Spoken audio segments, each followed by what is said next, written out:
Hello everyone, this is Joan from Ken & Coffee, and today we have a Zaconni grinder with us in the shop.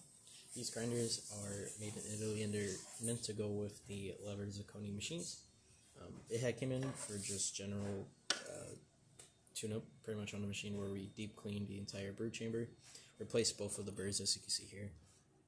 These are quite old and quite full of oils and coffee, and so replaced it with brand new ones. They still provide parts for this machine. Also replacing the button, as you can see here. This is the older style button. You do have a newer style one on here. And yeah, after that, I calibrated to more of an espresso grind. That's usually what these are grinded for. So just gonna let it grind a little bit.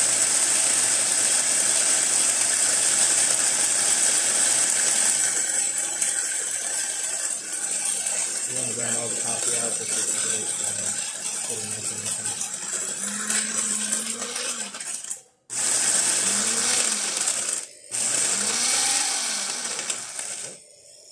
There's always going to be a little bit of coffee still in that chamber, as you can see.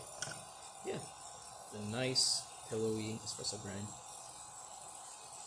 And you can still go further, but I would recommend being careful, going more finer from here, just in case you start to hit the burrs against each other. But this is way more than enough. Really good quality grind. And yeah, that's about it for this repair. If you like this video or any of the other repairs on our channel, leave a like, subscribe, and hit the bell. Thanks for watching.